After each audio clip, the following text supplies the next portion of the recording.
Thank you, Peg. Are you able to hear me? Okay.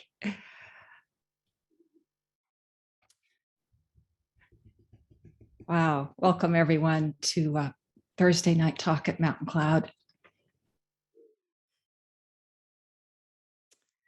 Earlier this week, I logged on to a Mountain Cloud meeting and someone warmly greeted me, "Welcome home." And my response was, "Oh no, not yet. We're coming to Santa Fe, but next week." And then I realized, oh, the greeting was, "Welcome back to the United States." Constant change. We are moving, and moving is a good word for it.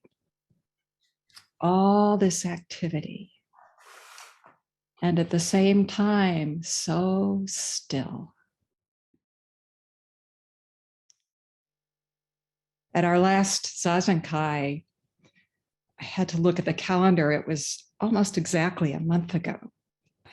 What is time? I talked about Kangxi Daoren, this 11th, 12th century lay woman, person of the way who devoted her life to practice. She was a poet. And one line springing from her practice reads, "To stir or be still is entirely one and the same."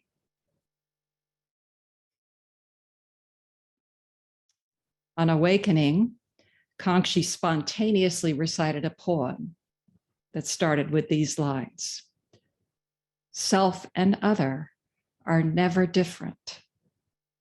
The many things in the world are just reflections, bright, full, holding both practice and principle, completely experienced, filled with the absolute. Every single thing holds all things."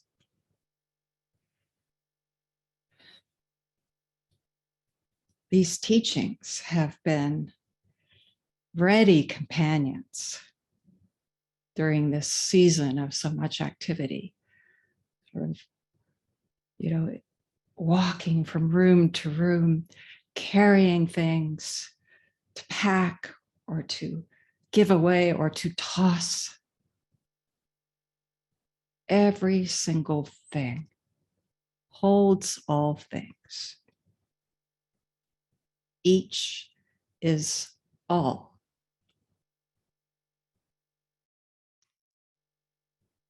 Dogen has a verse that resonates with this. He wrote, "The true person is not anyone in particular, but like the deep color blue, like the deep blue color of the limitless sky.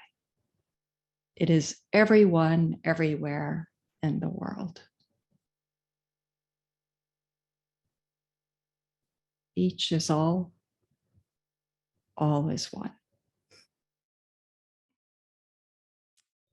A few days after the May Zazenkai, I flew to Germany to co-lead a 2-week retreat with John Gaynor at this beautiful place, Sonnenhof. Some of you have been there.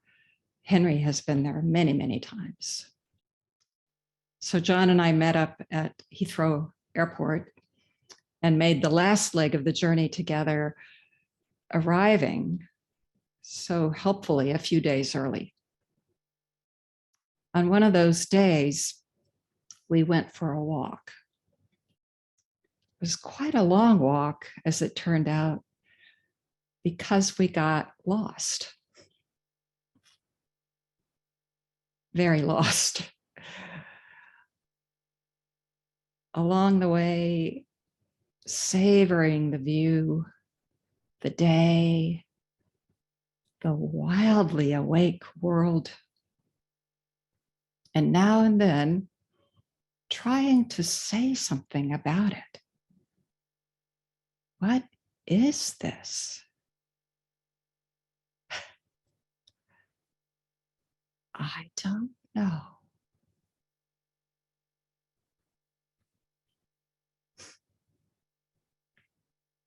In one of his talks, John offered a bit of an experience and used the phrase, I had an experience. He said, but the I is irrelevant. The I is completely swallowed by this don't know. Really don't know. But the world does show itself. Luminous, shining, one transparency, one infinite dynamism.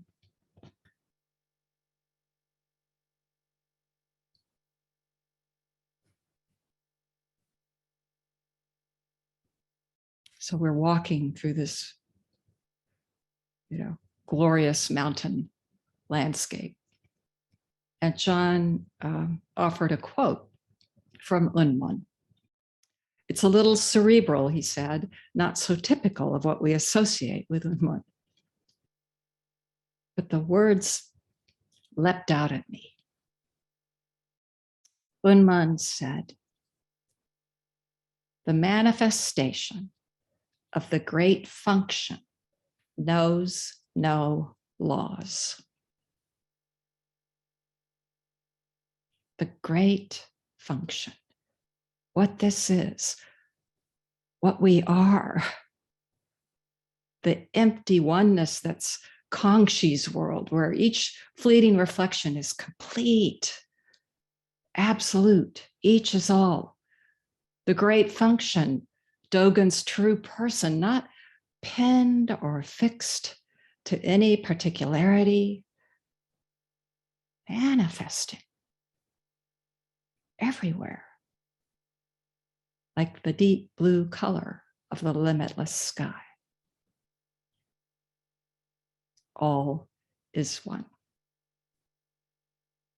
The manifestation of the great function knows no laws. John joked, except for the law, that the manifestation of the great function knows no laws. Constant as the wind and constantly changing.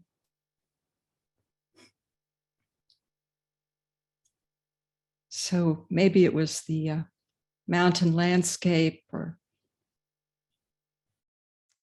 the sense of this quote, but I'm going to turn to a case, it's a short one, in the Blue Cliff Record, or Hekigan Roku, that is a way of exploring this great function of Unwon's, of ours. This is case 60. It's called Unwon's staff, the case.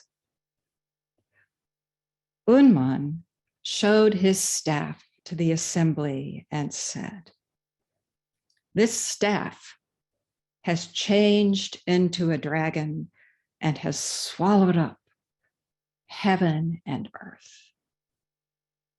Where do mountains, rivers, and the great earth come from?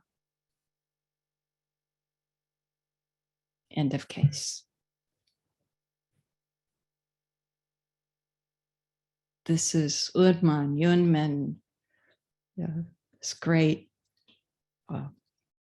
late 9th, 10th century Chinese master toward the end of the Tang dynasty, sort of famously awakened consistently across the records, which of course vary with their elaboration, but he awakened to the shattering pain of breaking his leg when the iron gate of the Doksan room was slammed on it.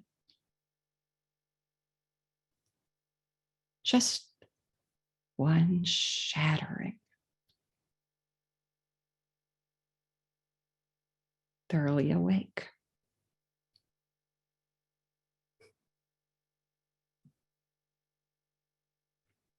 I was reminded earlier in the week of a dear friend and fellow student at the time. We traveled together to a session. And, I just wanted to say, it doesn't have to be breaking your leg. He had been long sitting with Mu and, quite ripe. Ruben had given us permission after on the way home to share experience. So this is how I know this. But, Ruben could see this and he just said at the next break, go outside, take off your shoes and walk in the grass. There was a beautiful patch, soft green grass. That was it. Shattering.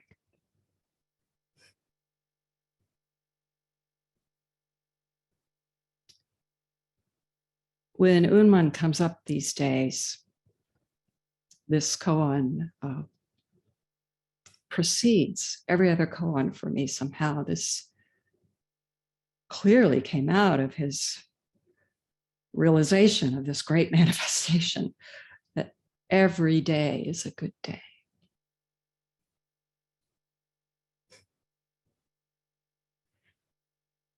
It sounds like a maxim, but not at all. Nothing fixed or pat or palliative about it, and nothing in the least dismissive.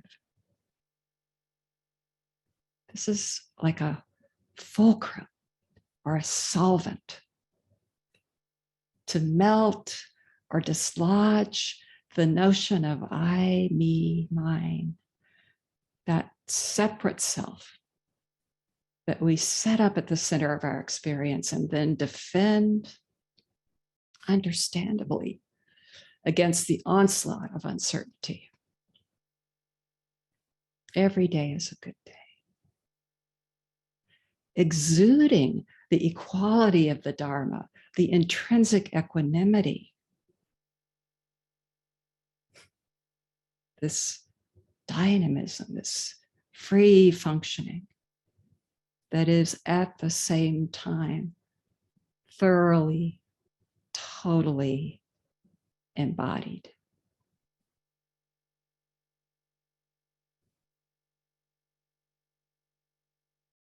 Every day is a good day, threads right through the heart of suffering, our own suffering, suffering of the world.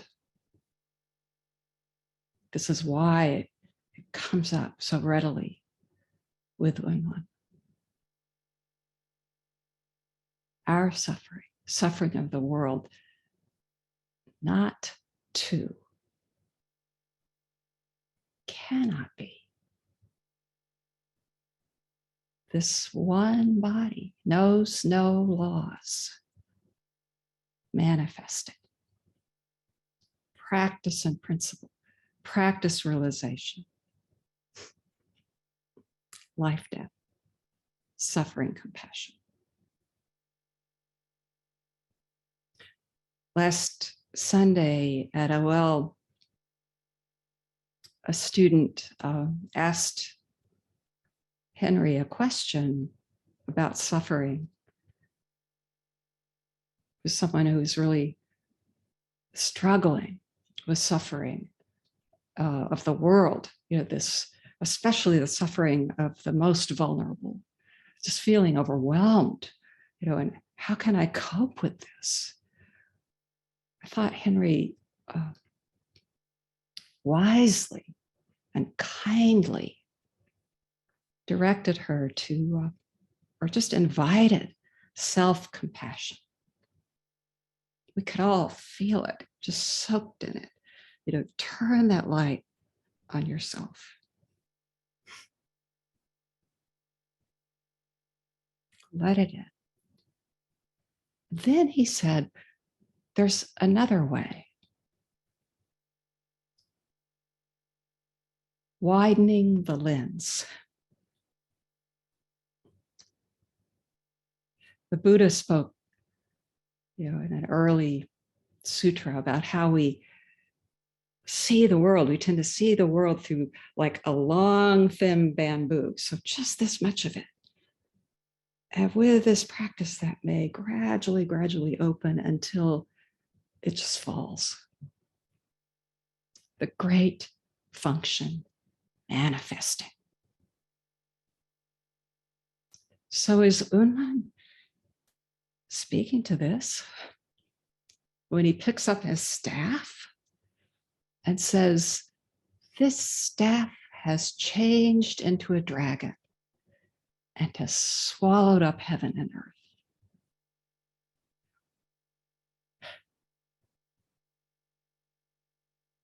Another translation is completely swallowed the entire universe. And then Unwon presents the staff in the form of a question. Where do mountains, rivers, and the great earth come from?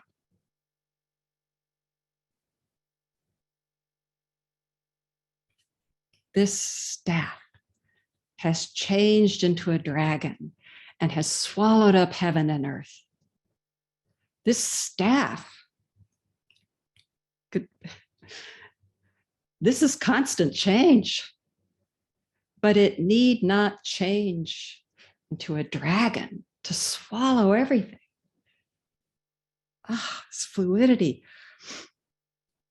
So Secho, the compiler of the Blue Cliff Record and the author of the verses, his first line in the verse for this case leaves out the dragon. He's very fond of Unwon, and he writes, the staff swallows the universe.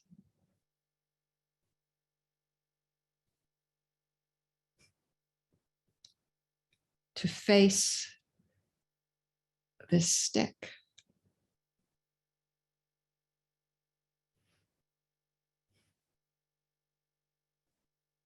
To really see it. Or clearly see any one thing. That's all.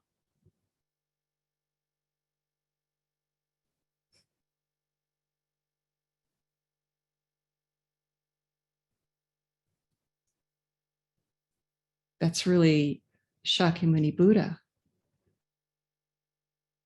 From the top of heaven to the bottom of the earth. I alone swallows that I.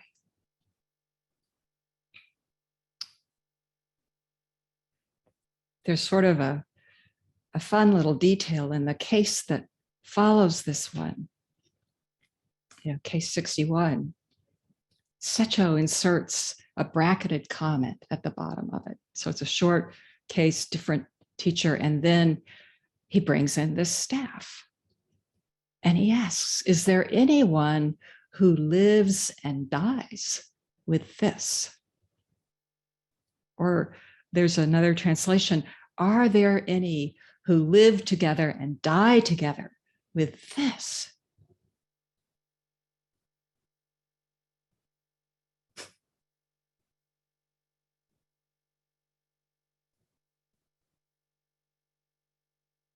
Are there any who share in the life of this stick? Some commentary speaks of it that way, as though there's this intimacy we share. It's not exactly precise, but true. Yamada Kon Roshi comments, is there anyone who really understands what this is when I hold out this staff? If your eye is truly opened, you will see immediately that each one of us shares in this life. There's a photograph of Kon Roshi hanging in a room in the Zen Center, Philippines. Color. I have never seen it anywhere else. The photo is life-size of him. It's probably taken while he was giving a talk. And he's pointing. So this finger is just, larger than life, like coming out of the frame. Unforgettable, inexhaustible. Like Goutet's one finger or Hogan pointing to the blinds. Here's the staff. Here is mountains, rivers, great earth. Here it is.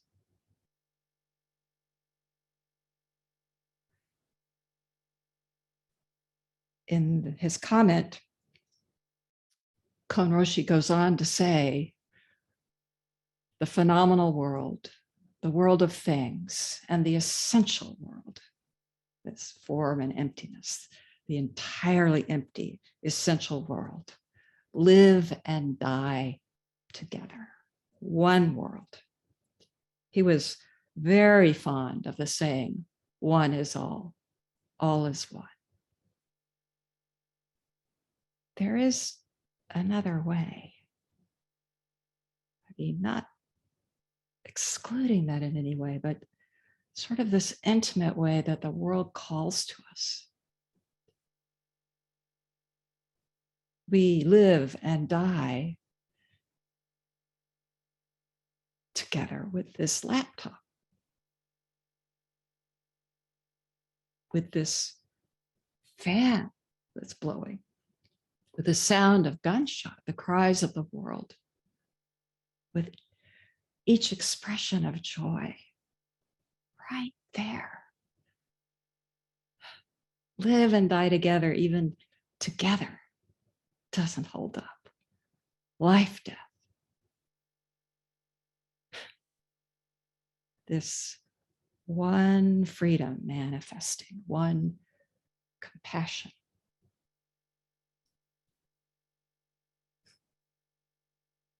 Actually, so struck by that sort of always a little unexpected to just see something and see the compassion pouring out of it.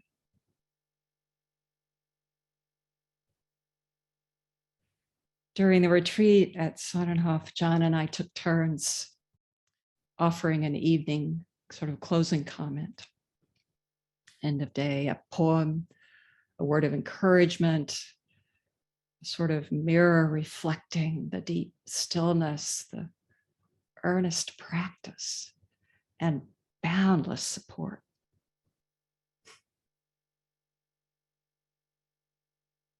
One night he said, everything is trumpeting the Dharma.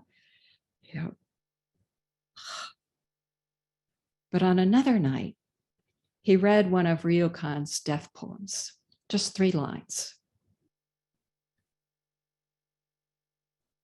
You might know it.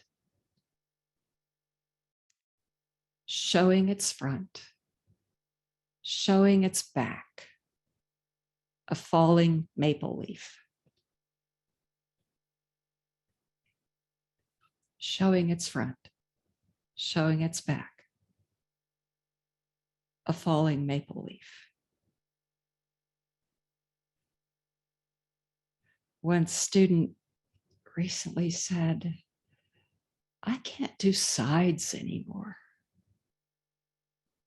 No place to divide. And this verse just came up. Showing its front, life, showing its back, death, a falling maple leaf, constant change. This one body, a single leaf. Monks in the koans sometimes come asking, alive or dead? Unwon's teaching is a response. This staff has swallowed the entire universe. Where do mountains, rivers, and the great earth come from? Swallowed, gone.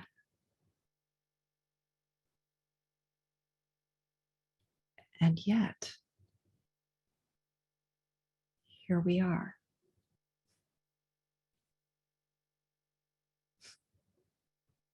What is this? That's not exactly what Unwon asks. Where does it come from? Or in another version, where can they be found? Where do they come from? Where can they be found?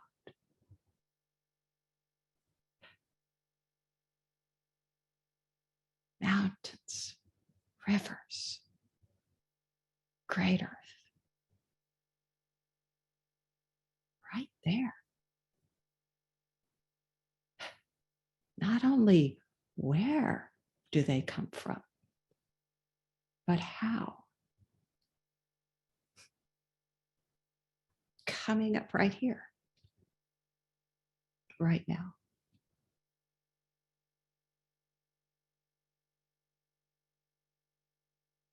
There's no other way. So I'd like to just close with a comment by Hakuin on this case. He wrote about case 60, Ummon's staff.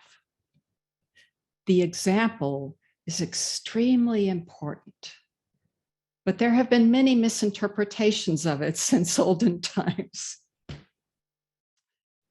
This is the ancient tune of Unwon, of the Unwon school. Even I, Hakuin writes, explained it mistakenly 3 times. This is my explanation this time. Where can you find the mountains, rivers, and earth? And then he writes, when you have returned everything to the self, you lose what you have and are at a loss for a place to stand.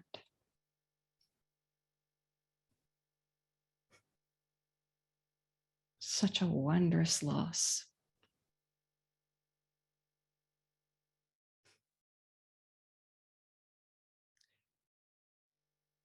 There really is no near or far. Those mountains are right here. Right there in every item we have moved. Every worry, every concern. Hakuin also wrote, if you forget yourself, you become the universe. Do you become it? Or do you realize that's what you are? That's what this is.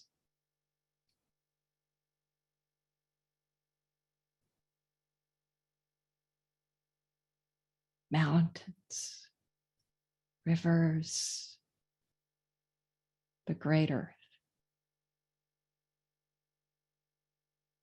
Where are they coming from?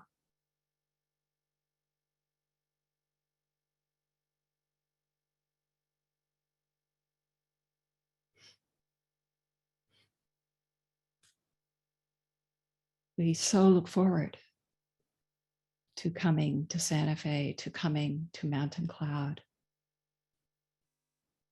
Of course, to continuing this amazing online web, the true web, Indra's net in the cloud, mountain cloud, this one body, this great function manifesting